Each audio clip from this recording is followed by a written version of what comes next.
Hi, Assalamualaikum. Ano pa po ba ang dapat natin malalaman tungkol sa good manufacturing practices? Ito ang dapat nating malalaman. Dapat ang babae at lalaki ay hindi mahaba ang kuko at ito po ay naka-nail cutter. Bakit?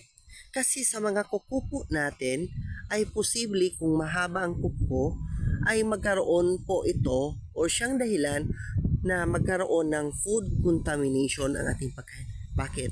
Kasi dyan sa mga kuko natin, dyan po mastak ang dumi na galing sa pagtatain natin or kahit anong hinahawakan po natin.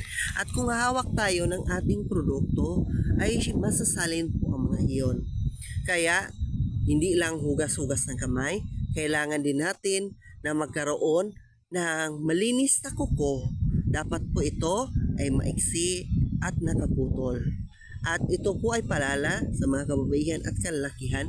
Bawal din po lagyan ng cutics or kulay ang ating kuko or kahit colorless na cutics.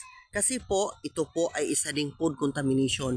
Pwede po itong matanggal at mahalo po sa ating ginagawa na sardinas o pagkain na siyang magdudulot ng imbis magtagal ang ating sardinas, ito ay hindi tatagal at ito ay mabubulok agad. Ako po si GR, please support my work.